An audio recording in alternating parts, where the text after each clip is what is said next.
नमस्कार दोस्तों, शाम के 7 बज चुके हैं और यूपी तक पर वक्त है मुद्दे की बात का। आज एक बार फिर हम बात करेंगे स्वामी प्रसाद मौर्य की, जिनके बयानों पर जो विवाद शुरू हुआ था वो थमने का नाम ही नहीं ले रहा है। और खास बात यह है कि विवाद बढ़ने के साथ साथ स्वामी प्रसाद मौर्य के बयान भी थमने का नाम नहीं ले रहे हैं। एक के बाद एक बयान, रामचरितमानस के बाद उन्होंने लेटे हनुमान मंदिर पर एक बयान दिया, फिर बागेश्वर धाम के धीरेन्द्र शास्त्री पर बयान दिया और उससे कुछ देर पहले फिर उन्होंने ये बात दोहराई है कि मैंने कोई गलत बात नहीं की है। मैं जो दलितों, महिलाओं, आदिवासियों को अपमानित करने वाले शब्द हैं मैं उनके खिलाफ बोलता रहूंगा। यानी मैं अपने बयान पर ना सिर्फ कायम हूं बल्कि आगे भी बोलता रहूंगा। लगातार स्वामी प्रसाद मौर्य जो है वो ये बात दोहरा रहे हैं। आज सुबह उन्होंने एक ट्वीट किया, जब लग रहा था कि शायद मामला थम जाएगा, तो आज उन्होंने फिर एक बार एक ट्वीट किया और इस विवाद को उन्होंने एक तरीके से बढ़ाने का ही काम किया। देखिए आपकी स्क्रीन पर, लखनऊ पका पुल के पास लेटे हुए हनुमान मंदिर में पुजारियों द्वारा प्रतिबंध हास्यास्पद है। अपने पूरे जीवन में इस मंदिर में ना मैं कभी गया हूं ना कभी जाऊंगा। जहां भेदभाव हो वहां जाने की जरूरत क्यों? यह बात उन्होंने की क्योंकि इस मंदिर के सामने कुछ पोस्टर लगाए गए थे स्वामी प्रसाद मौर्य की तस्वीर के साथ और ये कहा गया था कि, और पुजारियों ने ये कहा था कि उनका इस मंदिर में प्रवेश जो है वो वर्जित रहेगा। तो इस तरह एक के बाद एक बयान जो देते जा रहे हैं और इन बयानों के बाद आप देखिए आपकी स्क्रीन पर जो हम एक कार्ड दिखा रहे हैं उसके मुताबिक स्वामी प्रसाद मौर्य के तेवर जो हैं वो बरकरार हैं। उनके इन बरकरार तेवरों के बाद सपा में गुटबाजी बढ़ी है। कुछ विधायक जो हैं वो खुलकर सामने आ गए हैं स्वामी प्रसाद मौर्य के पक्ष में, और कुछ विधायक, ये माना जा रहा है कि जो कुछ विधायक हैं जो अगड़ी जातियों से आते हैं वो इसके खिलाफ हैं स्वामी प्रसाद मौर्य के। शिवपाल यादव नाराजगी जता चुके हैं, लेकिन इन सब के बीच अखिलेश यादव की चुप्पी बनी हुई है। वो भी एक गहरा राज है कि आखिर ये कोई रणनीति है या कोई मजबूरी है। ऐसे में अब ये सवाल उठता है कि आखिर इस हनक का, स्वामी प्रसाद मौर्य की इस हनक का राज क्या है? समाजवादी पार्टी के एक बड़े चेहरे की इस हनक का राज क्या है, जो कि शिवपाल यादव की बात भी नहीं जो सुन रहे। तो इस पर बात करने के लिए हमारे साथ मौजूद हैं कुमार अभिषेक, लखनऊ में यूपी तक के एडिटर, नावेद शिकोह साहब लखनऊ से राजनीतिक विश्लेषक और वरिष्ठ पत्रकार हैं। विजय उपाध्याय जी भी हमारे साथ जुड़ेंगे जो कि वरिष्ठ पत्रकार हैं और लखनऊ में दैनिक भास्कर, यूपी में दैनिक भास्कर अखबार के ब्यूरो चीफ हैं। और अमीश राय जो कि यूपी तक .in यानी जो हमारी वेबसाइट है उसके एडिटर हैं। तो अगर विजय जी, अगर आपको मेरी आवाज़ आ रही हो तो मैं आपसे मैं शुरू करना चाहूँगा कि आखिर स्वामी प्रसाद मौर्य की इस हनक का राज क्या है? क्या ये एक कोई रजामंदी है अखिलेश की, या फिर उन्होंने खुद को घोषित कर दिया है कि भाई मैं तो ऐसा ही करूंगा? इसके पीछे इस पूरे पॉलिटिकल डेवलपमेंट को एक के बाद एक बयान, अभी भी कुछ देर पहले एक बयान आया है जो मैं थोड़ा देर होने की वजह से मैं चला नहीं पा रहा हूं उस बयान को, लेकिन फिर उन्होंने कहा है कि मैंने कोई गलत बात नहीं की है और मैं बात करता रहूंगा, ये बात जो मैंने कही है मैं कहता रहूंगा। क्या इस हनक का राज देखते हैं आप? देखिए, स्वामी प्रसाद मौर्य की हनक का राज उनका अति पिछड़ा होना है और समाजवादी पार्टी को अति पिछड़ों की बहुत ज्यादा जरूरत है और अति पिछड़े उत्तर प्रदेश की सियासत की मास्टर चाबी अपने हाथ में रखे हुए हैं। इसलिए जिन पार्टियों के पास अति पिछड़े लीडर हैं उनका बहुत ज्यादा सम्मान और महत्व वहां पे उनको दिया जा रहा है। उत्तर प्रदेश की सियासत में जब से पिछड़ा और दलित का जो कॉन्सेप्ट है खत्म होकर जातियों में विभाजन हुआ है, यानी कि पिछड़े वर्ग की जातियां अलग अलग राजनीतिक मंचों से अपनी बात करती हैं या उनके अपने राजनीतिक महत्वाकांक्षाएं हैं, ऐसे दलित बिरादरी की जितनी जातियां हैं वो अलग अलग तरीके से सोच रही हैं और वो कास्ट करती हैं, उनके अलग अलग लीडर हैं। और पिछले 10 साल में आप देखें तो उत्तर प्रदेश में बहुत से नेता हैं जो अति पिछड़ी बिरादरी से उभर कर सामने आए हैं और अब तो पसमानदा की भी बात हो रही है, यानी मुसलमानों में जो पिछड़े वर्ग हैं उनकी भी बात हो रही है, उनकी भी जमात क्रिएट हो रही है। कई पसमानदा ऑर्गेनाइजेशन सामने आ चुकी हैं। तो ये जो जाति वाली राजनीति है उसमें अति पिछड़ों का बहुत ज्यादा राजनीतिक महत्व है इस समय। ये बैलेंस ऑफ पावर इन्हीं के हाथ में है। अगर आप देखें 2012 तक की सियासत उत्तर प्रदेश की, खासतौर पे 91 से 2012 तक की जो सियासत है उसमें अति पिछड़ों का बहुत ज्यादा रोल रहा है, लेकिन वो खेमे में थे, यानी पिछड़े वर्ग के खेमे में थे या दलित वर्ग के खेमे में थे। लेकिन 12 के बाद उनमें बहुत बड़ी तब्दीली आई और जैसे 91 के दौर में अति पिछड़े और अति दलित काफी संख्या में बीजेपी के साथ थे, तो उससे दुगनी संख्या में बीजेपी के साथ जुड़े हैं 2013-14 के दरमियान, और उसका फायदा बीजेपी को हुआ है। तो जो सियासत है उसमें अति पिछड़े बैलेंस ऑफ पावर का काम कर रहे हैं और यही तय कर रहे हैं कि किसकी सरकार बनेगी। कोई और वर्ग तय नहीं कर पा रहा है। इसलिए स्वामी प्रसाद मौर्य को पता है कि वो जो बात कह रहे हैं, देखिए स्वामी प्रसाद मौर्य अम्बेडकराइट हैं, इसमें कोई दो राय नहीं है। स्वामी प्रसाद मौर्य ने रामचरितमानस को गंभीरता से पढ़ा नहीं होगा, उसके मर्म को नहीं समझा होगा। हालांकि वो अवध के हैं, लेकिन अवधि के सारे शब्दों को उनका अर्थ पता हो कोई जरूरी नहीं है। लेकिन एक मैसेज देने की वो सियासत कर रहे हैं और वो मैसेज उनको लगता है कि उन्हें मजबूती से खड़ा करेगा। लेकिन मेरा ऐसा मानना है कि ये जो दौर चल रहा है, इस दौर में अम्बेडकराइट पॉलिटिक्स के चैंपियन उत्तर प्रदेश में जो नए हैं वो चंद्रशेखर आजाद हैं, आजाद समाज पार्टी या भीम आर्मी वाले, और बसपा इसमें उस तरीके से चैंपियन अब नहीं रही है। समाजवादी पार्टी भी इस तरीके की पॉलिटिक्स नहीं करती रही, उसके नेता किसी नेता के द्वारा इस तरह की बात किया जाना उनके लिए नया अनुभव है। डॉक्टर राम मनोहर लोहिया स्वयं रामायण मेले का आयोजन कराते रहे और तमाम पुराने समाजवादी लोग जो विचारों के चिंतक लोग थे वो राम को समाजवादी नेता, समाजवादी भगवान कहते रहे, क्योंकि उन्होंने किसी वर्ग के साथ कोई भेदभाव नहीं किया। और राम का जो अपना चरित्र है उसमें कहीं कोई भेदभाव है भी नहीं, क्योंकि सबरी के साथ भी हैं और एक शंभू वध को लेके उन पे आरोप लगते हैं, लेकिन वो सभी जगह उसका जिक्र नहीं। लेकिन विजय जी, इसमें तो स्वामी प्रसाद मौर्य ने राम के, भगवान राम के बारे में कोई बात नहीं कह रहा हूं, वो उन दो चौपाइयों की बात कर रहे हैं और उसमें ढोल गवार पशु शूद्र नारी ये सब ताड़न के अधिकारी। ये लेकिन जो मूल सवाल आपका था और उसका मूल जवाब मैं ही थोड़ा इधर उधर चला गया। मूल जवाब उसका यही है कि अति पिछड़े balance of power Uttar Pradesh की पॉलिटिक्स के हैं, यही उनकी स्ट्रेंथ है जी। तो कुमार अभिषेक, ये बैलेंस ऑफ पावर अगर है तो स्वामी प्रसाद मौर्य इसे एक अपने सिर्फ व्यक्ति के तौर पर तो वो इस बैलेंस ऑफ पावर को नहीं करेंगे, मतलब कुल मिलाकर इसका जो साइड इफेक्ट है या अफेक्ट है या बेनिफिट है वो पार्टी तो पर पड़ेगा ना। तो क्या समझा जाए कि एक के बाद एक बयान आ रहे हैं, मैं आगे भी बयान देता रहूंगा, मैं अपने बयान पर कायम हूं, ये सब स्वामी प्रसाद मौर्य के ये जो तेवर हैं, इसमें अखिलेश यादव की रजामंदी है या फिर वो फंस गए हैं? देखिए, मुझे लग रहा है कि स्वामी प्रसाद मौर्य ने जब ये बयान दे दिया है तो अखिलेश यादव इस मुद्दे पर इसलिए भी चुप हैं कि अगर वो कुछ बोलते हैं, जब वो वक्त आएगा जब प्रेस कॉन्फ्रेंस करेंगे तो कुछ न कुछ अपनी राय रखेंगे, और मुझे लगता है कि वो राय यही रखेंगे कि हम सभी धर्मों का सम्मान करते हैं, ये उनकी निजी राय है। ये बातें उनके लोगों ने भी कह दी।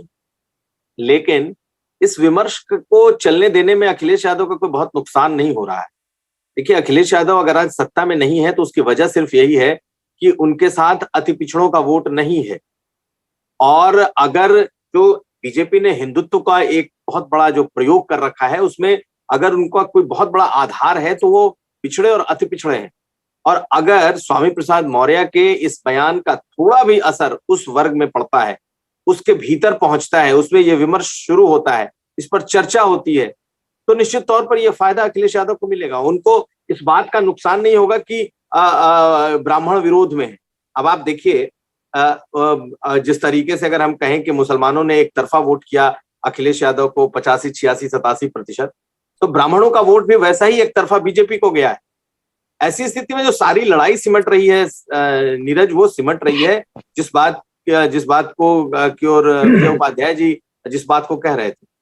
तो अखिलेश अगर इतना ही बड़ा ये डैमेजिंग ये है समाजवादी पार्टी के लिए, तो आकर के खंडन कर देना या उनको चुप करा देना भी तो एक था ना, भाई अब आप इसके बाद आगे नहीं बोलेंगे, अब हो गया, जितना आपने बोलना था, बहुत डैमेज हो गई हमारी पार्टी, अब आप कृपया शांत हो जाए।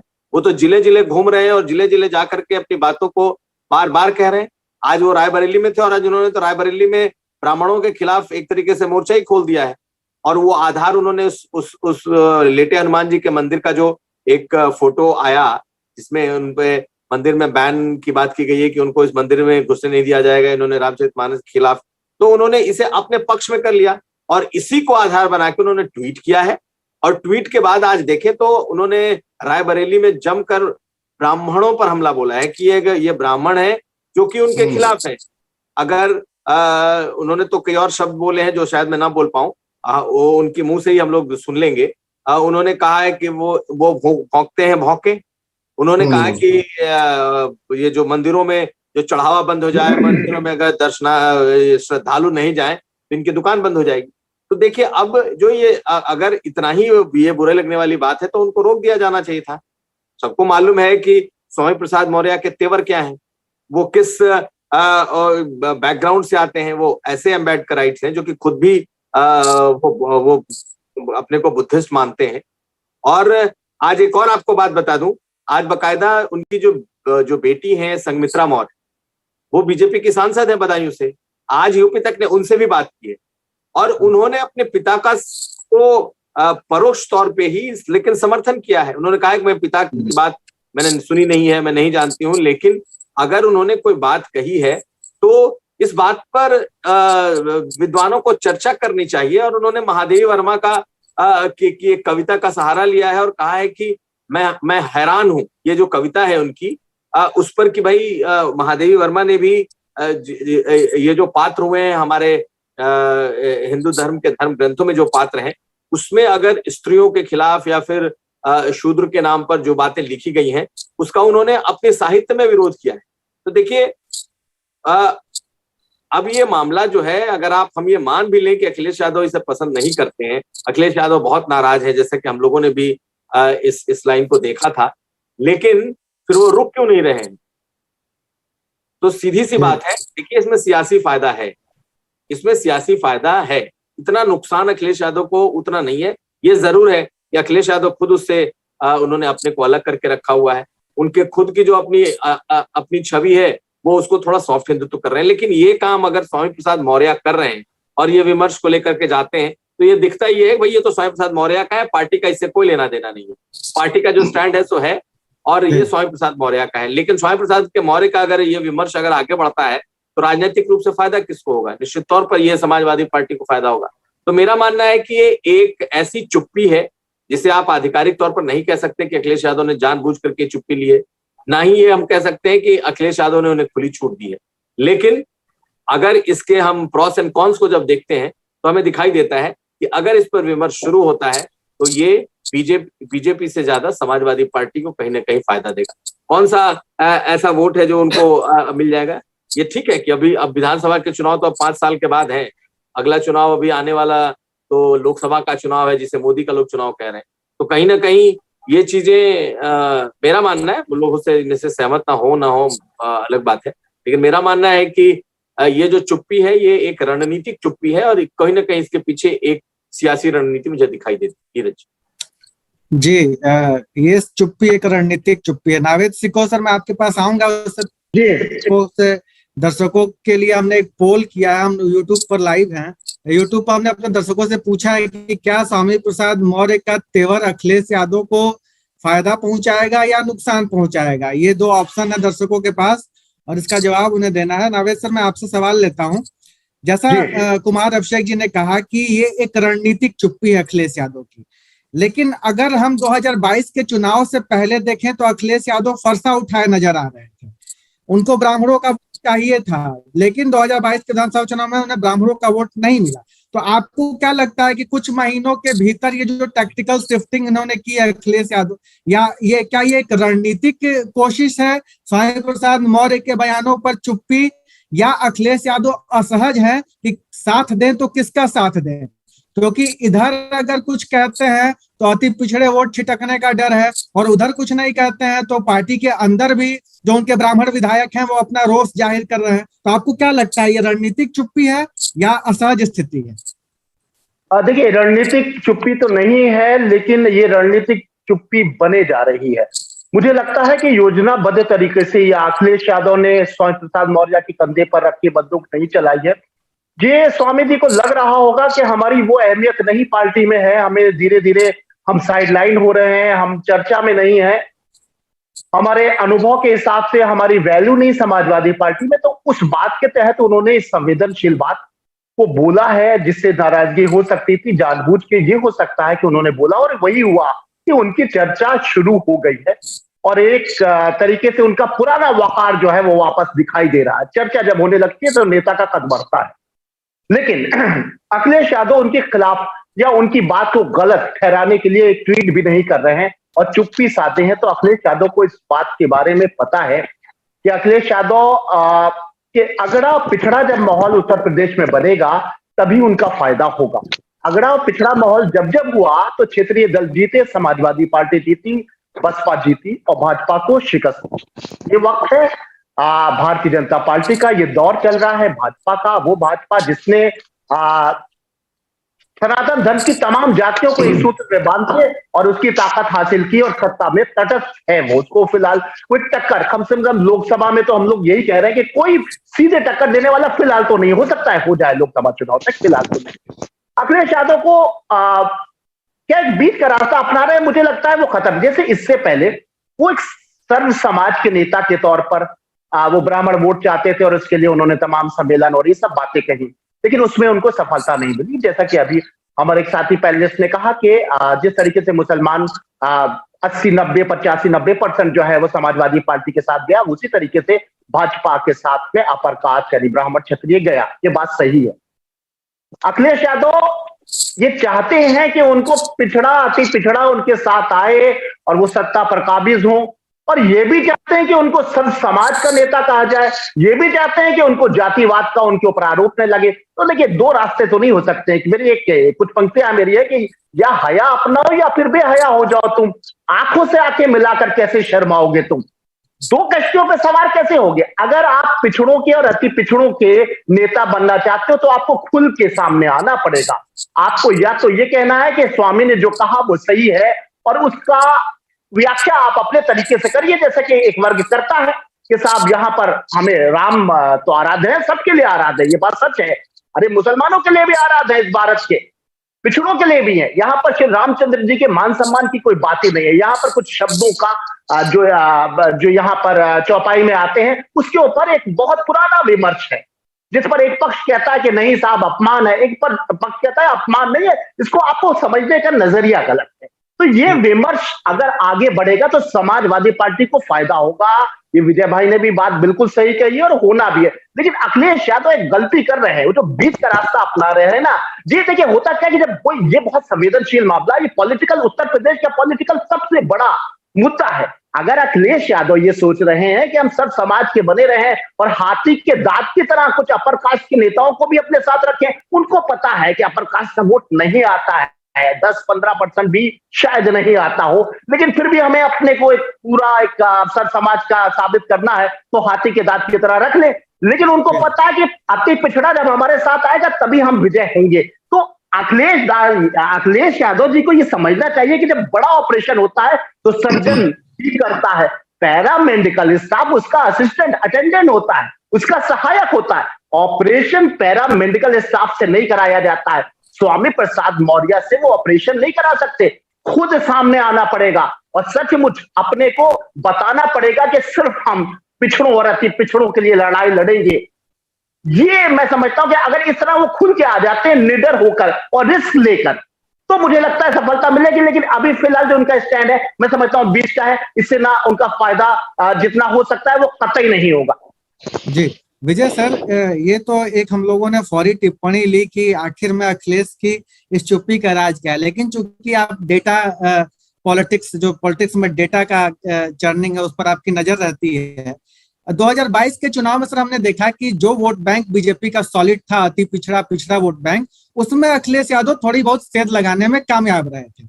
तो क्या जो इस तरह की घटनाओं पर उनकी चुप्पी को जो शह माना जा रहा है कि स्वामी प्रसाद मौर्य को एक तरह की वो शह दे रहे हैं कि नहीं आप तो एक मोर्चा खोले रखिए, तो क्या ये वहीं से आया हुआ कॉन्फिडेंस है कि नहीं हम सेध लगाने में कामयाब हुए हैं, अब हमको समाज में ये जातिवाद ही कर पाएंगे, तभी ये धर्म का तिलिस्म टूटेगा जो भाजपा ने क्रिएट किया है उत्तर प्रदेश में। तो आपको क्या लग रहा है कि ये 2022 में जो थोड़ा बहुत पिछड़ा और अति पिछड़ा वर्ग अखिलेश यादव की तरफ शिफ्ट हुआ, अच्छा खासा शिफ्ट हुआ, 37% के करीब उनका वोट शेयर हो गया था उनके गठबंधन का, तो ये वहीं से आया हुआ कॉन्फिडेंस है कि स्वामी प्रसाद मौर्य जैसे नेता इस तरह के बयान दे रहे हैं और पूरे उस पर टिके हुए हैं कि नहीं भाई हम तो जो बोल रहे हैं सच बोल रहे हैं?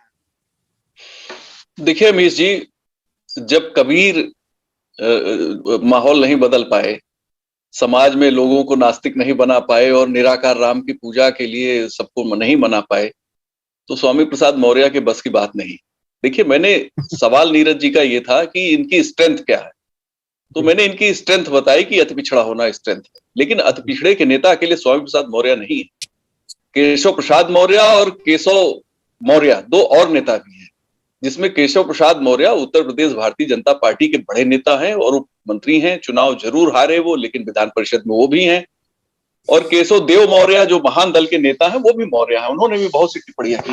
दूसरी बात, देखिए ये एक बेचैनी है एक ऐसे नेता की जो सत्ता की तलाश में एक दल से दूसरे दल की तरफ गया था, माया मिली न राम, बड़ी मुश्किल से चुनाव भी हार गए, बड़ी मुश्किल से विधान परिषद में जा पाए। बेटी का चुनाव 1 साल बाद है, बदायूं से टिकट मिलेगा कि नहीं मिलेगा हवा में है, अभी अंदाजा लगाना मुश्किल है। दूसरी बात, बेटे का कैरियर क्या होगा, शायद उत्कर्ष मौर्य नाम है उनका कैरियर क्या होगा, और खुद का राजनीतिक भविष्य क्या है, कितने दिन अपोजिशन में बैठेंगे। 5 साल तो उत्तर प्रदेश में भारतीय जनता पार्टी की सरकार है, क्योंकि ये कमजोर सरकार भी नहीं है कि कुछ विधायकों के इधर से उधर होने पे गिर जाएगी, ये तो मजबूत सरकार है। तो एक व्यक्ति जो लगातार सत्ता की सियासत करता रहा हो और बहुत ज्यादा सत्ता के प्रति जिसका बहुत सत्ता प्रेमी हो गया हो, उसके लिए बहुत मुश्किल है। आखिर देखिए, इनके ही मित्र हैं सैनी साहब, धर्मपाल सैनी साहब, जो भाजपा के में ज्वाइन करने के लिए काफिला लेके आगे बढ़ चुके थे, किन्हीं कारणों से उनकी ज्वाइनिंग नहीं हुई। जी, अधूरी ज्वाइनिंग रह गई उनकी ज्वाइनिंग। हाँ, लेकिन वो मान लीजिए कि बीजेपी में आ गए, फिर ये नहीं कहा जा सकता कि अभी बीजेपी ने उनको ज्वाइन नहीं कराया, लेकिन उन्होंने तो कह दिया। ये सबसे खास लेफ्टिनेंट थे स्वामी प्रसाद मौर्य के। और बाकी मेरी जो जानकारी है, स्वामी प्रसाद मौर्य के बहुत वफादार लोग जो इनके साथ समाजवादी पार्टी में गए थे, उनको लगता है कि हम गलत जगह आ गए हैं, हमको तो बीजेपी में ही बेहतर था, मेरे लिए वही जगह ठीक है। वजह क्या है? वजह कई है। देखिए, विचारों के आधार पर इस देश में सियासत नहीं हो रही है लंबे अरसे से, और अगर विचारों की सियासत होती तो लोहिया के विचारों पे राजनीति होती, और लोहिया का विचार राजनीति की दिशा तय करता, गांधी का विचार राजनीति की दिशा तय करता। तो अब विचारों की तो सियासत है ही नहीं, तो विचार एक बड़े पैमाने बड़े वर्ग को प्रभावित कर देंगे, मुझे मानने में थोड़ी मुश्किल हो रही है। दूसरी बात, जो मुद्दा ये लेके इन्होंने उठा दिया है, अब ये अगर विड्रा करेंगे कि क्या मुंह दिखाएंगे, इसलिए डट के खड़े होने की कोशिश कर रहे हैं, उसमें हमले और बढ़ा रहे हैं। देखिए, ये कुछ दकियानूस टाइप के लोग हैं जिन्होंने होर्डिंग पोस्टर लगा दिया होगा किसी मंदिर में, कोई बहुत नोटिसेबल बात नहीं है, अगर सोशल मीडिया न होता तो शायद कोई जिक्र भी न करता उसका।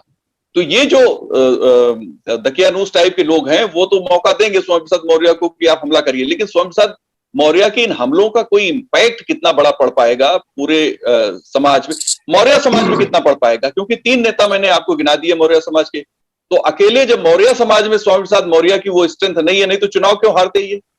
फिर बेटे को इन्होंने चुनाव लड़ाया था पहले भी, और बेटी तो बीजेपी में रह के ही जीत पाई।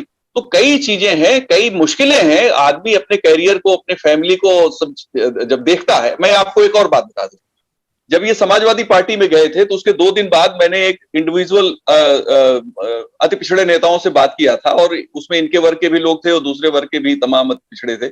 हमने कहा ये तो 3 लोग चले गए, बड़ा भारी इंपैक्ट आएगा। कहे भैया ये लोग अपने बेटे बेटियों के लिए गए हैं, बीजेपी टिकट न देती इसलिए भाग गए हैं।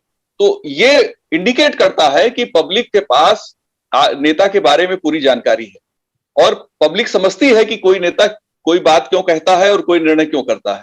तो ये जब इमेज किसी की बन गई कि भाई आप तो अपने परिवार के लिए ज्यादा चिंतित हैं, समाज के लिए नहीं, तो समाज से तो ऐसे ही आप कट गए। तो स्वामी प्रसाद मौर्य की जो आगे की राजनीतिक चुनौतियां हैं, बेटी के टिकट को लेकर, बेटे के भविष्य को लेकर, वो बहुत ही बड़ी बात है उनके लिए। दूसरा, इनके एक साथी का बीजेपी की तरफ चल पड़ना, और इनके जो कुछ खास लोग और हैं जो इनके करीबी रहे हैं, इनके साथ समाजवादी पार्टी में गए थे, वो भी कंफर्टेबल जोन से बाहर, क्योंकि आज का दौर ऐसा है कि आदमी सारे जो लाभ है तुरंत लेना चाहता है। तो चीजें बहुत बदल गई हैं। और स्वामी प्रसाद मौर्य ने एक बात कही और जानबूझ के कही उन्होंने, निश्चित तौर पे मुझे लगता है जानबूझ के उन्होंने कही और एक बहस शुरू करने की कोशिश की। जिस बहस, आप देखिए मायावती जी ने तो बहुत कुछ कहा है। मायावती जी ने तो कहा कि भाई आप अगर कहीं पेड़ पे देवी देवताओं को आप कुछ चढ़ाते हैं तो वो ठीक नहीं है, आप हमें सीधे चढ़ा दिया करिए। बहुत सी चीजें कही, लेकिन उसका इंपैक्ट क्या है? टोटल इंपैक्ट अगर हम देखेंगे कि कितना बड़ा विमर्श पैदा कर देंगे स्वामी प्रसाद मौर्य, अगर विमर्श करेंगे तो इसमें एकेडमिक विमर्श कहाँ है, इसमें विचारों को घुमा देने वाली बात कहाँ है? 2-3 लोग जिन्होंने इनका समर्थन दिया है, प्रजापति जी भी बीजेपी से ही गए और चुनाव हार गए, इन्हीं के साथ गए थे। तो अब उनकी तो मजबूरी इनका समर्थन करेंगे, क्योंकि सपा में इन्होंने ही टिकट दिलाया था। ब्रजेश प्रजापति की बात कर रहा हूं। तो इस तरह की कई चीजें हैं जिनको देखिए एक बड़ा विमर्श की भूमिका नहीं बन पा रही है, और समाजवादी पार्टी कहीं से भी ऐसे विमर्श को आगे नहीं बढ़ने देगी या खुद उसमें शामिल नहीं होगी। और जहां तक अखिलेश की बात है, उनका न बोलना, मुझे लगता है कि एक अच्छे नेता को हर मुद्दे पे नहीं बोलना चाहिए। चुप रहना बड़ी सियासत होती है, और जो नेता इस देश में चुप रह के सियासत करते हैं वो नरसिम्हा राव की तरह गठबंधन की पहली सरकार पूरे 5 साल चलाते हैं। जी कुमार अभिषेक, मैं आपके पास दर्शकों को एक बार फिर बता दूं कि अगर YouTube पर आप हमारा ये शो लाइव देख रहे हैं तो आपको कमेंट बॉक्स में एक सवाल दिखेगा कि स्वामी प्रसाद मौर्य के तेवरों से अखिलेश यादव को फायदा होगा या नुकसान होगा। फायदा या नुकसान, आप अपना वोट डालकर इस कार्यक्रम में अपनी शिरकत कीजिए, अपना विचार बताइए। हम आखिर में ये समझने की कोशिश करेंगे कि आप लोग जो सोच रहे हैं और हम जो चर्चा कर रहे हैं उसमें कितना मेल मिलाप है। हमारे एक दर्शक है वीरू दास। कुमार अभिषेक, आप सुनिएगा क्योंकि ये सवाल लेकर मैं आपके पास आऊंगा। ये उनका कहना है कि स्वामी प्रसाद मौर्य का ये जो बयान है ये अखिलेश यादव की मर्जी से लिया गया है, क्योंकि बीएसपी जो है वो पुनः सर्वजन से बहुजन पर लौटी है। बसपा ने जब से विश्वनाथ पाल जी को उत्तर प्रदेश में घुमा घुमा कर ओबीसी को जगाना शुरू किया है, तब से अखिलेश यादव जी बेचैन हैं और इसीलिए ये बयान उन्होंने दिलवाया है। एक बात। दूसरी बात, कल केशव प्रसाद मौर्य यानी डिप्टी सीएम, जो कि उसी वर्ग से आते हैं, उसी समुदाय से आते हैं जहां से स्वामी प्रसाद मौर्य आते हैं, उन्होंने कहा था कि या तो अखिलेश यादव रिएक्ट करें इस पे, या तो स्वामी प्रसाद यादव को बर्खास्त करें, नहीं तो यह समझा जाएगा कि उन्होंने ही दिलवाया है ये बयान। तो ऐसी सूरत में अखिलेश यादव को घेर भी तो सकती है बीजेपी, मतलब उनके लिए ये उल्टा दांव भी तो पड़ सकता है अगर उनकी मर्जी से है तो।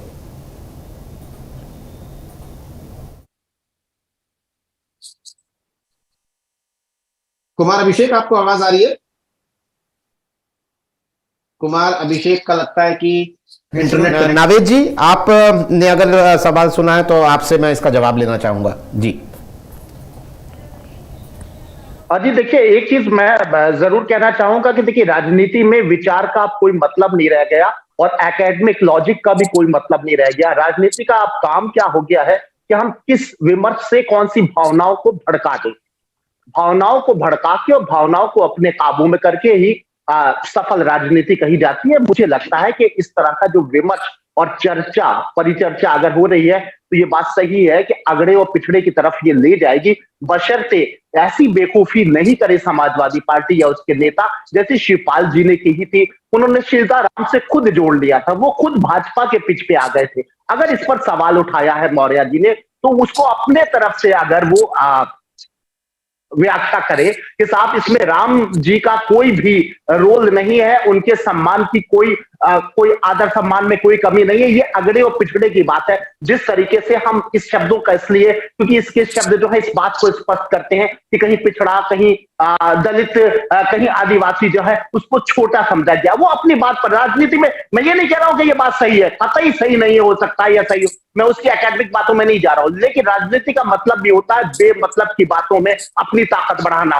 तो मुझे लगता है कि देखिए, समाजवादी पार्टी के पास होने के लिए कुछ है ही कहां।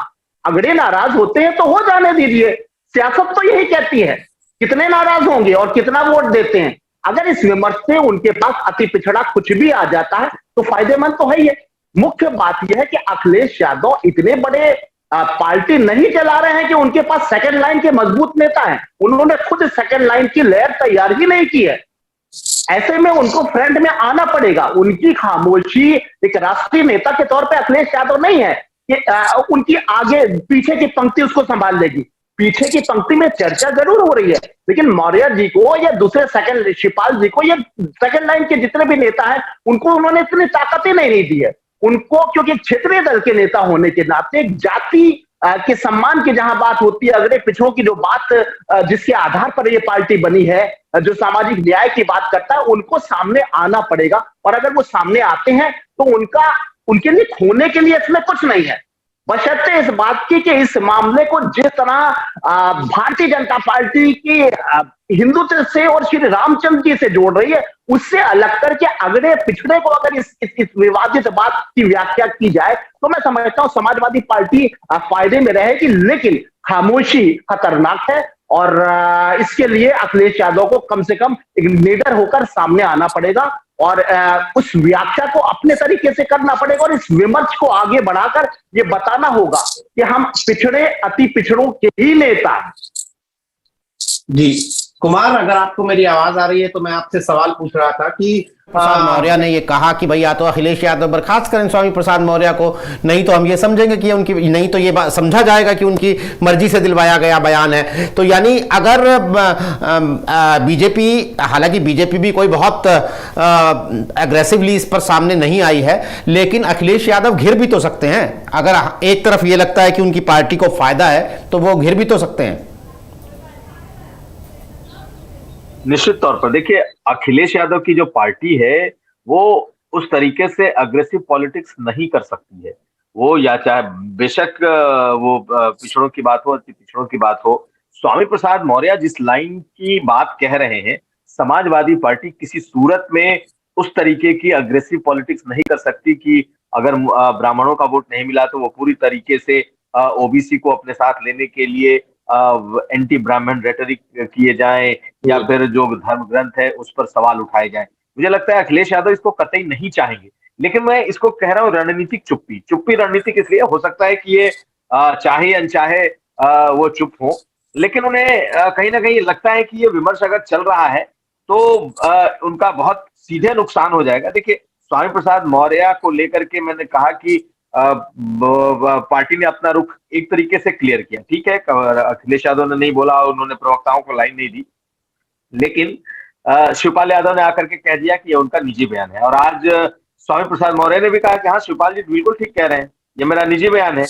तो जब वो खुद को डिसएसोसिएट कर ले रहे हैं इस मुद्दे पर पार्टी से, तो अखिलेश यादव और उनकी पार्टी ये बनी हुई है कि भाई वो भगवान राम को मानती है, उनके आदर्शों पर चलती है, भगवान राम और कृष्ण दोनों को लेकर के वो चलती है, ये बात वो पब्लिकली कह रहे हैं। लेकिन अगर इसी पार्टी में रहते हुए एक अलग एंटिटी के तौर पर, या यूं कह लें कि एक अलग लाइन लेकर के स्वामी प्रसाद मौर्य अगर इन बातों पर न सिर्फ बोल रहे हैं बल्कि टिके हुए हैं, तो वो विमर्श अपनी उस कोर कंस्टिट्यूएंसी में छेड़ रहे हैं कि भाई इस पर भी चर्चा हो। देखिए, ये चर्चा साहित्यकार और पहले की भी कई बड़े बड़े कह सकते हैं टीकाकारों ने इन सब बातों पर आवाज उठाई है और बातें लिखी है। ऐसा नहीं है कि हमारा साहित्य में ये सब चीजें अछूती रह गई हो, इस पर लिखा भी गया है, इस पर कहा भी गया है, कविताएं भी लिखी गई हैं, इस पर बहुत कुछ लिखा गया है। लेकिन रामचरित मानस को लेकर के जिस तरीके से, और खास करके वो तो अब इस बात पर आए कि मेरा कोई रामचरित मानस को लेकर के मेरा कोई विरोध नहीं है, किसी इष्ट को लेकर के मैंने कोई बात नहीं कही है, लेकिन उन्होंने जो बयान दिया था उसमें रामचरित मानस को प्रतिबंधित करने की बात कही थी। ये बात भी फैक्ट है। अब भले ही उस बात से वो मुकर जाए या इन्होंने कहा था कि इन चौपाइयों को प्रतिबंधित किया जाए। मैं अभी भी मानता हूं कि अखिलेश यादव अगर उस लाइन को क्लियर करने में सफल हो गए कि ये पार्टी लाइन नहीं है, इससे हमारा कोई लेना देना नहीं है, हम सर्व समाज की पार्टी है, लेकिन अगर स्वामी प्रसाद मौर्य अपने लेवल से कुछ बोल रहे हैं और वो विमर्श लेकर के, वो इस पर चर्चा लेकर के जा रहे हैं, पार्टी उससे खुद को अलग रख रही है, ये चीजें अखिलेश यादव के व्यक्तित्व से नहीं चिपकती हैं, तो इसका फायदा मिलेगा कि ये विमर्श भी जाएगा, इस पर चर्चा भी होगी और अखिलेश यादव अपनी पार्टी को वैसे ही सॉफ्ट हिंदुत्व की राह पर जैसे लेकर के चल रहे हैं उस तरीके से बढ़ेंगे। अब आप देख लीजिए, पिछले कुछ सालों में जो एकदम स्ट्रांग मुस्लिम परस्त पॉलिटिशियन का और पॉलिटिकल पार्टी का जो एक तमगा चिपका हुआ था, अखिलेश यादव ने बहुत हद तक उसको कम किया है। मंदिरों में जाना, पूजा पाठ में शामिल होना, भंडारे में शामिल होना, पंगत में बैठ करके खाना, फरसा उठाना, भगवान राम की बात करना, परशुराम की बात करना, मंदिर जाना, अयोध्या जाना, तमाम चीजें उन्होंने की हैं। लेकिन ये बात भी सही है दूसरी तरफ से कि ये एक और जो जमात है, जो अम्बेडकरवादी जमात है, ये इस बात को पहले से उठाती रही है। ठीक है, बीजेपी में रहते हुए शायद उनको इतना बोलने की इजाजत नहीं थी, और याद करिए बीजेपी में रहते हुए उन्होंने क्या कहा था, उन्होंने मुस्लिम का जो 3 तलाक था उस पर उन्होंने कहा था कि ये मुस्लिम जो पुरुष हैं उनके हवस को मिटाने का के लिए ये 3 तलाक का सिस्टम है। तो ये पहले से विवादित रहे हैं, बयान देते रहे, लेकिन ये बयान खास करके अम्बेडकरवादियों के बीच का एक प्रिय कह सकते हैं विमर्श की चीज है, चर्चा की चीज है, जिसको कि वो लेकर के गए हैं। मुझे नहीं लगता कि इससे अखिलेश यादव को इससे बहुत नुकसान होगा। मुझे अभी भी लगता है कि अगर कुछ फायदा होना हो तो वही थोड़ा इनको फायदा ही हो सकता है, बहुत ज्यादा इससे अखिलेश यादव को नुकसान मैं तो नहीं देखता। विजय सर, कुमार अभिषेक जी जो ये बात कह रहे हैं कि जैसा हमारा देश तो आर्गुमेंटेटिव इंडियंस का देश है, तर्क पद्धति यहाँ होती रहती है तमाम चीजों पर, चाहे वो धर्म ग्रंथ ही क्यों ना हो, जिस तरीके का ये थॉट प्रोसेस लगातार चलता आया है, लेकिन पिछले कुछ महीनों पर अगर आप नजर डालें, खास करके 2-3 महीनों पर, तो ये चीजें सोशल मीडिया पर लगातार चल रही थी। इस तरह का चीज रामचरितमानस को लेकर बिहार में भी वहां के मंत्री ने इस तरह की बातें कही, फिर उत्तर प्रदेश में स्वामी प्रसाद मौर्य ने कहा। लेकिन चूंकि हम केवल यूपी के संदर्भ में बात कर रहे हैं, तो और कुछ दर्शकों ने हमारे कमेंट्स में भी पूछा है कि जैसे बीएसपी अपने पुराने राजनीतिक जो सिद्धांत थे उनकी तरफ लौटती नजर आई, कांसीराम के मॉडल पर जाने लगी, तो क्या कहीं अखिलेश यादव को लगने लगा, Akhilesh Yadav and Swami Prasad Maurya and party को, कि जो ये प्रयोग कर रहे थे अति पिछड़ा वोटों के लिए, पिछड़ा वोटों के लिए, वो तो बीएसपी भी उस मॉडल पर लौट गई। तो बीएसपी तो नेचुरल एलाई है ऐसे चीजों के लिए, बीएसपी की तो मूल पॉलिटिक्स ही यही। क्या ये जो डर था कि हमारा जो वोट हमारी तरफ आ रहा है वो बट जाएगा, तो बिल्कुल एक प्लानिंग के तहत इस तरह का विमर्श शुरू कर दिया गया है यूपी में? देखिए, ये बात आपने ठीक कही, हालांकि आपने नए संदर्भ में कही, लेकिन मैं आपको बताऊं कि कांशीराम जी की जो शुरुआती राजनीति थी, या फिर जो बसपा की शुरुआती राजनीति है, या बाम सेफ और जो लेफ्टिस्ट दलित राजनेता जो थे, वो इस तरह की बातें बहुत लंबे अरसे से कर रहे हैं, और बहुत से दलित साहित्य में बहुत कुछ लिखा गया है, और उसमें ढेर सारी ऐसे अर्थ निकाले गए हैं कि बहुत ही पढ़ने में तो मजा आता है, लगता है कि क्या इन्होंने क्यों लिख दिया। एक रिटायर्ड आईएएस अफसर हैं, अब तो शायद दुनिया में है कि नहीं, उनकी एक किताब थी मध्य प्रदेश में, उसको लेके बड़ा हंगामा हुआ। उत्तर प्रदेश में राजनाथ जी मुख्यमंत्री थे, उनसे उनका दावा था कि हमने उनसे परमिशन लेके लिखी है। उसमें रामायण के महापात्र एक किताब लिखी थी, और किताब में लिखा था कि भाई मांगी नाव न केवट आना, तो न नाव मांगी न केवट आया, तो कैसे पार उतरे। तो इस तरह के अर्थ उसमें थे, मैंने खुद वो किताब पढ़ी हुई है। तो ये जो चीजें हैं ये पुरानी है। तो बसपा जो चीजें करके आगे बढ़ चुकी है, क्या उस पुराने मॉडल को नए सांचे में ढाला जा सकता है? क्या स्वामी प्रसाद मौर्य में वो कैपेसिटी है एक ऐसे नेता के बारे में जिसके ऊपर अपने परिवार के प्रति बहुत ज्यादा मोह रखने का आरोप है, या उनकी खुद की कम्युनिटी ये मान के चलती है कि ये तो अपने परिवार के अलावा समाज के बारे में नहीं सोचते हैं? देखिए, ये आप एक डिबेट तो शुरू कर सकते हैं, लेकिन डिबेट को संभालेंगे कैसे? डिबेट में अपने आप को कैसे आप एक बेहतर नेता के तौर पे उभार के लाएंगे, जबकि आपकी जो हिस्ट्री है उस हिस्ट्री में आपने बहुत कुछ ऐसा किया है जो आपको आगे बढ़ने ही नहीं देगी। स्वामी प्रसाद मौर्य खुद एक विशियस साइकिल में फंस गए हैं। उन्होंने मुस्लिम्स पे भी बयान दिया, उन्होंने हिंदुओं पे भी बयान दिया, वो हम ही हिंदुओं नहीं कहते हैं, रामचरितमानस पे भी बयान दिया है।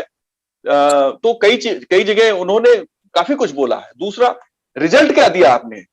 आप तो आए थे कि मैं जहां रहता हूं वहां सरकार बनती है, और हकीकत यह है, एक विश्लेषक के तौर पे मैं इस बात की गारंटी से कहता हूं कि समाजवादी पार्टी का जो जनाधार था, स्वामी प्रसाद मौर्य ने आते ही उस जनाधार में बट्टा लगा दिया, उनको बहुत ज्यादा डैमेज किया समाजवादी पार्टी को।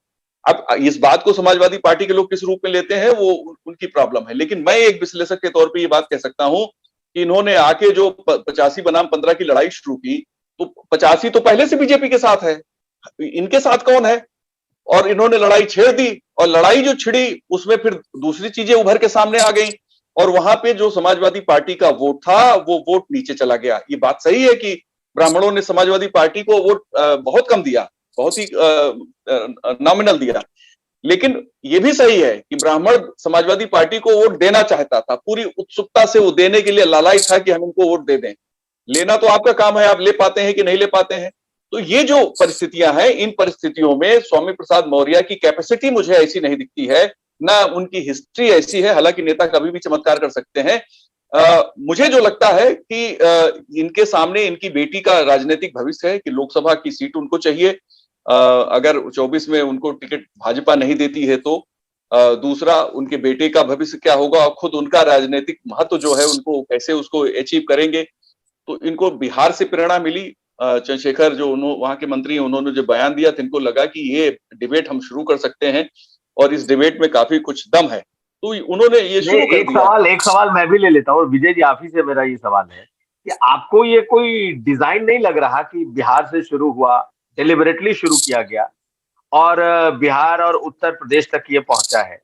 मैं इसलिए इस सवाल को कर रहा हूं क्योंकि बिहार और उत्तर प्रदेश दोनों जगहों पे जो पॉलिटिक्स है ना, वो अब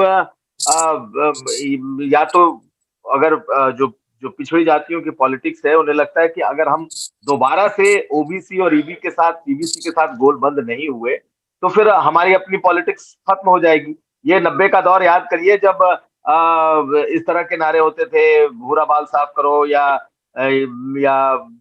तिलक तराजू और तलवार, इनको मारो जूते चार। तो ये 3-4 जो ऐसी चीजें अपने आप एक पूरे सेगमेंट को यूनाइट कर देता था। चाहे जब भी लगे हो नारे, लगे हो ना लगे हो, बट एक ये इस तरह की चर्चा समाज में होती थी। तो ये आपको डिजाइन नहीं दिख रहा कि बिहार में शुरू हुआ, बिहार में आरजेडी ने बड़ा इस पर कड़ा स्टैंड लिया कि हाँ कुछ कोई गलत बात नहीं कही। जो जगदानंद सिंह प्रदेश अध्यक्ष है, उन्होंने कहा दिया कि नहीं, कहीं कोई गलत बात नहीं है, ये बात सही कही है चंद्रशेखर ने। यहाँ पर भी जब सवाल उठाए इन्होंने, तो ठीक है, यहाँ पे थोड़ा पार्टी सामने नहीं आई, लेकिन पार्टी ने भर्त्सना भी नहीं की। उन्होंने ये भी नहीं कहा पार्टी ने कि भाई हम इस बयान का खंडन करते हैं। एक लाइन आ रहा है कि ये उनका निजी बयान है, निजी बयान है। पार्टी की तरफ से ये तक नहीं कहा गया है कि भाई इन्होंने गलत बयानबाजी की है, ये बयान इस तरह के बयान नहीं दिए जाने चाहिए। आपको लगता नहीं एक डिजाइन है? मैं इसमें छोटी सी लाइन और जोड़ देता हूं विजय जी, बस छोटा सा। दोनों वो स्टेट हैं, वो हिंदी भाषी स्टेट हैं जहां से तकरीबन 22% सीटें लोकसभा की आती है, 120 सीटें हो जाती है दोनों मिला के।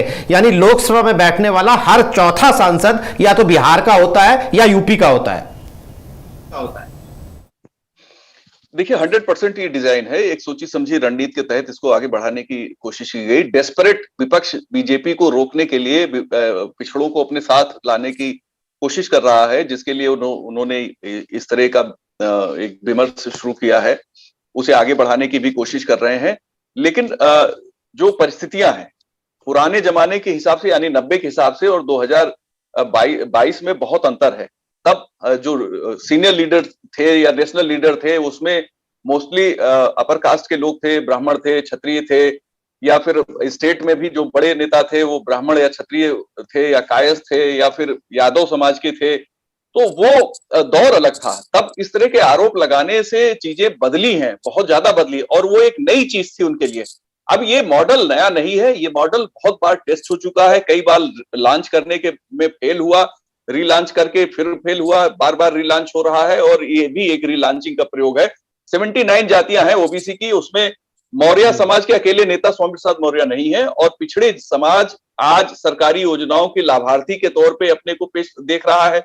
वो देख रहा है कि पिछड़ा देश का प्रधानमंत्री, वो देख रहा है कि उत्तर प्रदेश में Keshav Prasad Maurya deputy chief minister है, और उनकी हनक है, क्योंकि उनके बयान आप देखिए विधानसभा चुनाव में पार्टी ने कहा कि योगी जी के नेतृत्व में होगा, उन्होंने कहा नहीं, कमल के फूल के नेतृत्व में चुनाव होगा।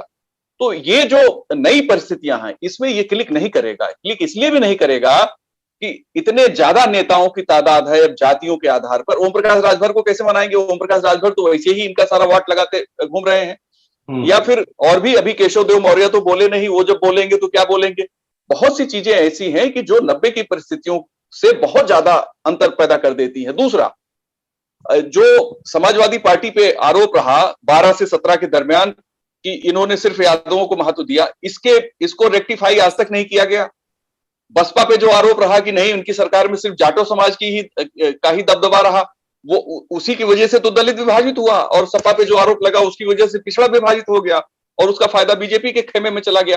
तो उस जो कारण था उसका निदान आज तक अगर नहीं हुआ है, तो इस तरह के विमर्श से आप चर्चा में तो आ सकते हैं। और फिर अभी कोई चुनाव नहीं है, चुनाव 1 साल दूर है, आप अभी से शोर मचा रहे हैं तो आपका इको करते करते भी थम जाएगा। वो 1 साल के दरमियान में ये इको करते करते थम जाएगा, और इसमें उनको जो साथ मिल रहा है वो सिर्फ उन्हीं लोगों का मिल रहा है जो लोग इनके साथ बीजेपी छोड़ के गए थे, करीब करीब वही लोग हैं सब।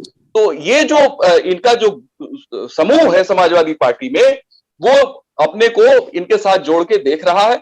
और इसमें ये भी एक आशंका व्यक्त की जा रही है कि शायद वो सपा छोड़ के बसपा में चले जाएंगे, लेकिन मुझे नहीं लगता कि वहां इनके लिए कोई रास्ता खुला हुआ है, वहां इनके लिए बहुत ही मुश्किलें हैं। लेकिन एक बड़ी सौदेबाजी राजनीतिक तौर पे भविष्य की करने की तैयारी है, और ये उसी की भूमिका तैयार हो रही है।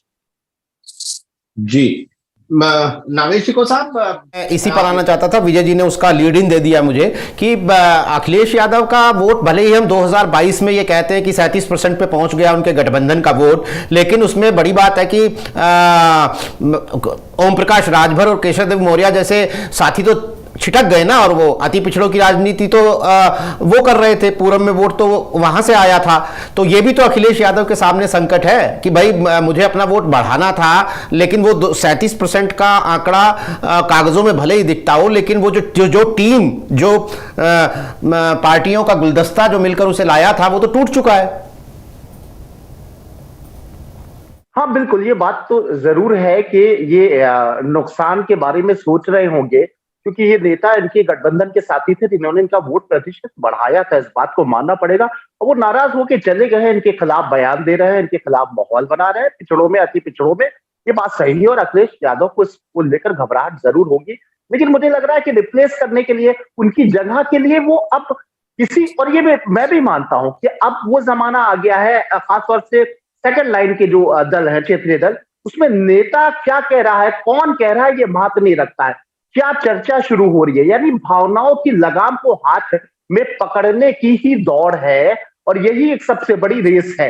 मुझे लगता है कि भावनाओं की लगाम को पकड़ने के लिए जो अंबेडकर वादियों की बात हुई, अंबेडकर वादियों का जो एक वोट बैंक है, ये मौजूदा वक्त में भाजपा और बसपा के बीच में टहल रहा है। उसके ऊपर लपकने की जो अखिलेश यादव की कोशिश है, मैं समझता हूं कि इस तरह के शगुफे से वो इस बात की उम्मीद कर रहे हैं कि कहीं ना कहीं बसपा जो सक्रियता नहीं दिखा रही है, और भाजपा में कहीं ना कहीं एक लंबा शासन हो चुका है, चाहे राज्यों की बात हो चाहे केंद्र की बात हो, तो अगर कहीं से कोई भी नाराजगी और कहीं से भी भाजपा ढील अगर देती है, तो उसको पकड़ने के लिए हम भावनाओं की लगाम को और उस विमर्श को हम आगे बढ़ाएं, जिससे कि जो भूली हुई चीजें हैं उनको हम ताजा कर दें, जो जख्म भर चुके हैं हम उनको ताजा कर दें। ये हो सकता है। और जहां तक जो मैं बार बार कह रहा हूं कि अखिलेश यादव को अगर आना ही है तो खुल के आ जाए, शायद वो इसलिए खुल के नहीं आ रहे हैं। मैं फिर यही बात करूंगा कि भारतीय जनता पार्टी आज बहुत बड़ी ताकत है, और उसको कोई टक्कर, मैं बार बार कह रहा हूं, लेकिन भारतीय जनता पार्टी की कमजोरी जो किसी भी सत्ताधारी दल के लिए हो सकती है, लगातार सरकारें जब रहती हैं राज्यों में या केंद्र में लगातार होती है, तो ये एंटी इनकम्बेंसी थोड़ी थोड़ी करके भी बहुत हो जाती है। तो अखिलेश यादव को ये लगता होगा कि पिछड़ों और अति पिछड़ों की अगर हम पूरे खुल के राजनीति करेंगे, तो एंटी इनकम्बेंसी का जो एक लंबा दौर, एक बड़ा सा बाल्टी धीरे धीरे धीरे एक एक बूंद करके भर गई है, वो शायद हमें एक बड़ा दल समझ के हमारे पास आ जाए। अगर हम बिल्कुल धर्म की बात करने लगेंगे, खुल के जाति की बात करने लगेंगे, तो 5, 7, 8% जो बहुत मायने रखता है, उसका हमें बिल्कुल नुकसान हो जाएगा। तो फिलहाल मुझे लगता है कि वही अब जो आपकी चर्चा में इस बहस आई कि अंबेडकर वादियों का जो एक वोट बैंक है, ये उसकी लड़ाई है, ना कि सिर्फ पिछड़ों की बात है। इसको लेकर एक बैलेंस जो राजनीति अखिलेश यादव की चल रही है, ये मैं समझता हूं कि ये चर्चा अगर बहुत आगे बढ़ जाती है तो शायद ये सपा के लिए फायदेमंद हो। और एक सबसे बड़ी भाजपा के लिए एक छोटी सी कमजोरी ये भी है कि अगर हम घेरते हैं, बयान देने वाले को सीधा घेरते हैं और इसको हिंदू विरोधी और राम विरोधी कहते हैं, तो एक ताना ये भी दिया जाएगा कि आप उसी को अपने सत्ता में रखे हुए थे, उनकी बेटी को अपनी पार्टी में रखे हुए हो, क्यों नहीं कम से कम पार्टी से तो आप उनके खिलाफ कोई कार्रवाई कर सकते हो, जबकि वो अपने पिता यानी मौर्य जी के उस बयान का समर्थन करने वाली भाजपा की सांसद है। ये भी बात मुझे लग रहा है इस लड़ाई में, इस विवर्स पे सामने आके बीजेपी को थोड़ा सा सताने वाला कर सकती है। जी विजय सर, दो बातें हैं, थोड़ा सा चूंकि बात आइडियोलॉजिकल स्तर पर हो रही है तो उस हिसाब से भी थोड़ा दर्शकों को समझने के लिए, एक बात तो यह है कि जब 90s में कमंडल को मंडल से रोका गया, जब राम लहर चल रही थी अयोध्या से तमाम चीजें, तो उस वक्त यहाँ कांशीराम थे, मुलायम सिंह यादव थे, बिहार में लालू यादव अपने प्रचंड फॉर्म में थे, नीतीश कुमार थे, रामविलास पासवान जैसे नेता थे। उस समय ये राजनीति जो चली बिहार उत्तर प्रदेश में, वो एक सफल राजनीति का मॉडल बना और उसके बाद दशकों तक सपा और बसपा ने राज किया इस राजनीति से। लेकिन आज सर क्या लगता है आपको कि आज भी वैसी ही परिस्थिति है? क्योंकि आज तो बीजेपी 50% की पार्टी बनकर बैठी हुई है उत्तर प्रदेश में, और उसे सो कॉल्ड, जिसे आप अति पिछड़ा और पिछड़ा वोट कह रहे हैं, जिसको लुभाने के लिए हम लोग ये डिबेट करें कि इस तरह के प्रयास हो सकते हैं कि वो डिजाइंड प्रयास हो, तो क्या आज भी उस तरह की राजनीति मौजूद है या राजनीति का स्पेस आपको दिख रहा है? पहला बात। और दूसरा बात, क्या अखिलेश यादव उस पोटेंशियल के नेता आपको नजर आ रहे हैं जो कांशीराम, मुलायम सिंह यादव, लालू यादव जिस तरीके से उस राजनीति को लीड करके चले, उस तरीके से क्या अखिलेश यादव में दार्शनिक या फिलोसफिकल लेवल पर वो मादा है कि वो इस राजनीति को लीड कर सके? देखिए, आपका जो पहला सवाल है, मैं उसका जवाब पहले दे देता हूं। देखिए, जब कोई दौर आगे बढ़ जाता है तो चीजें बदल जाती, पूरे गुणात्मक तौर में वो बदल जाती हैं। उस समय के जो बातें थी एकदम नई नहीं थी। मंडल आयोग लागू हुआ था, राम मंदिर आंदोलन भी नया ही था, टेलीविजन का जो इम्पैक्ट था वो एकदम चरम पे था। रामायण सीरियल देखने के लिए लोग पावर हाउस फूंक दिया करते थे। तो वो दौर बहुत ही अलग था और उसमें कोई भेदभाव नहीं था कि, मतलब मेरा ये कहना है कि जो सेंटीमेंट था उसमें कोई ये नहीं था कि एक वर्ग कर रहा दूसरा वर्ग नहीं कर रहा है। रामायण देखने के लिए सभी में जोश था, लेकिन जब मंडल लागू हुआ तो जिनको मंडल में जाना था मंडल में गए, जिनको कमंडल में जाना था वो कमंडल में आए। और तमाम चीजों के बावजूद आप देखिए कि जब सपा और बसपा 89 में साझा सरकार बनती है उत्तर प्रदेश में, जिसको बीजेपी भी सपोर्ट करती है, फिर जब सरकार गिरती है तो कांग्रेस विपक्ष में रहते हुए मुलायम सिंह की सरकार को सपोर्ट करती, विपक्ष में भी थी, नेता विरोधी दल भी थे, एनडी तिवारी, और सरकार को चला भी रहे थे। 91 में बीजेपी का बहुमत आ जाता है, ज्यादा सीटों से नहीं आया लेकिन बहुमत आया। 92 में सरकार चली गई, 93 में सपा बसपा मिलकर लड़ी तो भी बीजेपी की सीटें ज्यादा आई थी, सपा बसपा की सीटें मिलकर ज्यादा बीजेपी से नहीं आई थी। आज भी आंकड़े आप देख लीजिए, 4-5 सीटें ज्यादा थी बीजेपी की, और बाकी सीटें जनता दल, उस समय जो जनता दल और दूसरी पार्टियां थी, कम्युनिस्ट पार्टियां थी, उनसे आई थी। तब जाके इनका 212-14 का जो आंकड़ा था, जो मैजिक फिगर था उसमें सरकार बनाने का, तब बन पाया था, सपा बसपा अलायंस की सरकार बनी थी। तो ये जो सिस्टम है जिसमें ये कहा जा रहा है कि चीजें बदल सकती हैं, हाँ बदलती हैं, थोड़े थोड़े करके हमेशा बदलती हैं, और एक धारा हमेशा चलती रहती है जो सिस्टम को चुनौती देता है, या जो सिस्टम से मेरा मतलब है जो कुछ भी जिसपे लोग बहुत ज्यादा मान्यता रखते हैं उसको चुनौती देते रहते हैं। आज की राजनीति अर्थ प्रधान ज्यादा है, ये सारे सेंटीमेंट के पीछे है। जनता कहती है हमको क्या मिलेगा। तो जब ये सवाल आता है कि हमारे लिए आपके पास क्या है, नेता के झोले में अगर हमारे लिए कोई आर्थिक पैकेज नहीं है तो आप मेरे लिए किसी काम के नहीं। केजरीवाल का नया राजनीतिक मॉडल इसीलिए बीजेपी को चुनौती देता हुआ मजबूती से डटा हुआ है, और केजरीवाल के ही मॉडल को कांग्रेस अडॉप्ट कर रही है, लेकिन उसको सक्सेस रेट उसका डाउन है। हालांकि हिमाचल में सरकार उनकी बन गई, तो बनी कैसे? पैकेज से बनी कि हम पुरानी पेंशन दे देंगे, हम बिजली फ्री कर देंगे। तो पैकेज तो वही है कि आप हमारे लिए क्या कर रहे हैं। देखिए, धर्म का जो या विवादों का जो भी सेंटीमेंट है, वो चीजें लोगों को तब तक महत्वपूर्ण लगती हैं जब तक कि अर्थ उसमें नहीं जुड़ता। जैसे ही अर्थ जुड़ता है वो चीजें बदल जाती है। लोग कहते हैं भाई हमारे लिए आपके पास कुछ है तो हम आपके साथ डट के खड़े होंगे। और भारतीय जनता पार्टी की जो राजनीति है, इसमें पूरा पैकेज है। इसमें राष्ट्रवाद है, इसमें आपका इमोशनल सेंटीमेंट है, इसमें आपके वर्ग का प्रधानमंत्री हो सकता है, मुख्यमंत्री हो सकता है, इसमें आपके लिए एक कल्चरल स्ट्रक्चर है, और इसके साथ इसमें एक जबरदस्त आर्थिक पैकेज है सरकारी योजनाओं के माध्यम से। तो ये जो चतुरंगड़ी सेना है भारतीय जनता पार्टी की, वो उसके मुकाबले में बाकी सारी चीजें गौड़ हो जाती हैं। जब स्वामी प्रसाद मौर्य वोट मांग रहे थे विधानसभा चुनाव में, अभी जो विधानसभा चुनाव 6-8 महीने पहले हुआ, तो उन्होंने कुछ ऐसा नहीं कहा, ना उन्होंने कुछ ऐसा वादा किया अपने क्षेत्र से, जनता ने उन्हें हरा दिया। लेकिन अगर आप कोई ठोस अच्छा, इसके अलावा आप देखिए, जो उम्मीदवार चुनाव में भरपूर पैसा चुपचाप खर्च के लेते हैं छिपा के, चुनाव जीतने की उनकी प्रोबेबिलिटी उतनी ज्यादा बढ़ जाती है। हम लोग तो व्यवहारिक जीवन में देख रहे हैं ना कि कौन कैसे जीता है, कौन कैसे हारता है। तमाम बाई इलेक्शन, तमाम जनरल इलेक्शन में हम इसको देखते हैं। और जो अच्छा पैसा खर्च करते हैं वो लगातार चुनाव जीतते भी हैं। वहां न कोई आइडियोलॉजी है, न कोई जातिवाद है। तो ये जो चीजें हैं, ये नए दौर की राजनीति की सच्चाई है। मुझे लगता है कि जी आप बोल लीजिए। आप सवाल कर लीजिए मतलब। नहीं, मैं एक सवाल इसमें अभी से अलग करना चाहता था। पहले आप खत्म करिए, फिर आप ही से एक सवाल लूंगा। तो ये जो दौर इस समय चल रहा है, इस दौर में कोई बदलाव क्रांतिकारी पैदा कर पाना, उसका एक इकोसिस्टम तैयार कर पाना, उसके लिए नेटवर्किंग कर पाना, उसके लिए मटेरियल ले आ पाना, वो बहुत ही टफ है। और जिस तरह का डिबेट स्वामी प्रसाद मौर्य ने शुरू किया है, ये इस तरह का डिबेट कंटिन्यूअस चल रहा, आजादी के पहले से चल रहा। अंबेडकर जी ने तो बाकायदे इसको मुहिम के तौर पे शुरू किया। और शुरू के दौर में देखें 1910 और 1911, 12, 13, 22 तक देखें तो मुस्लिम लीग भी इसका समर्थन करती रही है। लेकिन वो सारा मूवमेंट धीरे धीरे खुद अंबेडकर आके उन्होंने चीजें जरूर कही, उन्होंने कहा एकजुट हो जाइए, आगे बढ़िए। लेकिन वो बीच में एक लंबा गैप होता है। फिर काशीराम जी आते हैं। काशीराम जी के बाद मायावती की जो राजनीति है आप उसको देख लीजिए, और लोहिया के बाद जो समाजवादियों की राजनीति है उसको देखिए। एनडीए में करीब करीब पूरा समाजवाद चला गया, कुछ ही लोग बच गए, बाहर रह गए। तो जो ये, बल्कि राम मनोहर लोहिया ने जनसंघ को अपने साथ 67 में ही ले लिया था, 67 में।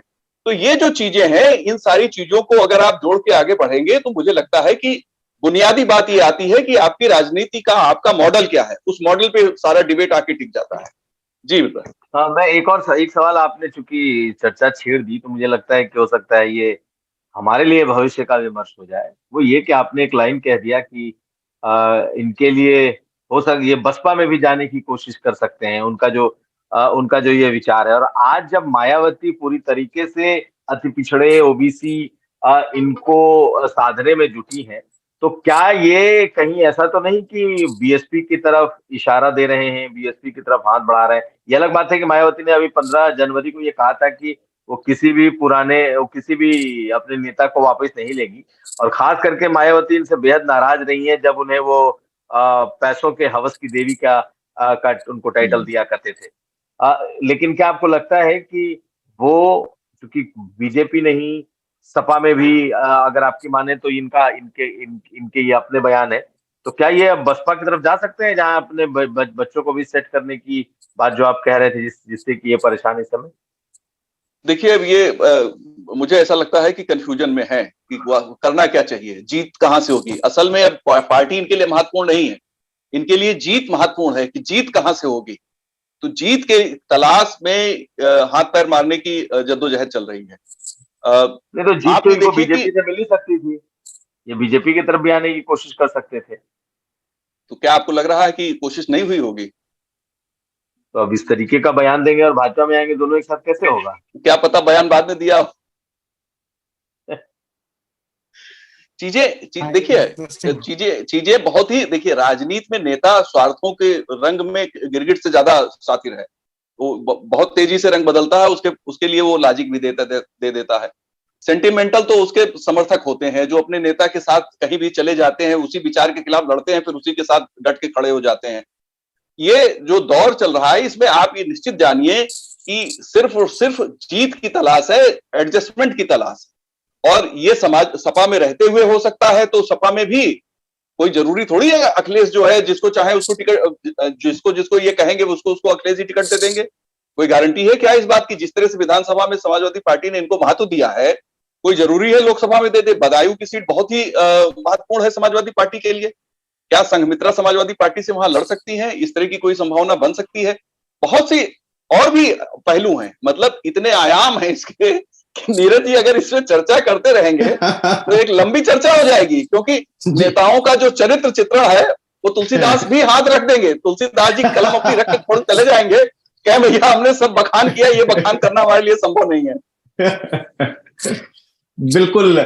तो स्वामी प्रसाद मौर्य, उनके बयानों को लेकर विवाद बढ़ता जा रहा है और खास बात यह है कि बयान भी एक के बाद एक बढ़ते जा रहे हैं। लगातार स्वामी प्रसाद मौर्य ये कह रहे हैं कि मैंने जो बयान दिया है वो समाज में पिछड़ों, अति पिछड़ों, नारी, इन सबको अगर अपमानित करता है तो मैं इसके खिलाफ मैं इसके खिलाफ बोलता रहूंगा और आगे भी बोलता रहूंगा।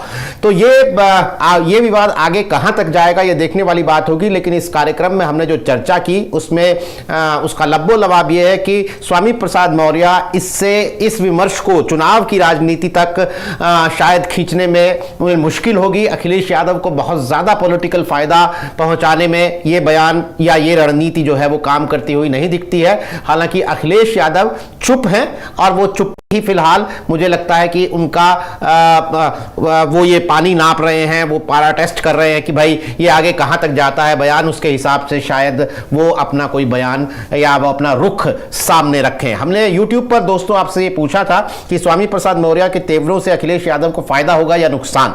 तो 3000 से ज्यादा अच्छे खासे वोट डले हैं, 3000 से ज्यादा लोगों ने वोट डाला है और 67% लोगों का यह कहना है कि फायदा होगा अखिलेश यादव को। 33% लोग ये कह रहे हैं कि नहीं, अखिलेश यादव को इससे नुकसान होगा। ये वीडियो पब्लिश होने के बाद आप YouTube पर, फेसबुक पर, ट्विटर पर पूरा देखिएगा। अगर आप देर से जुड़े हैं इस कार्यक्रम से, आपको यूपी की पॉलिटिक्स को समझने की एक बड़ी तस्वीर और यूपी की आने वाले चुनावों में उभरती हुई तस्वीर को समझने का मौका मिलेगा। आज कार्यक्रम में शिरकत करने के लिए विजय उपाध्याय जी, नावेद शिको साहब, कुमार अभिषेक, अमीश, आप सभी का बहुत बहुत शुक्रिया। तमाम दर्शकों का आभार। आज के लिए नमस्कार।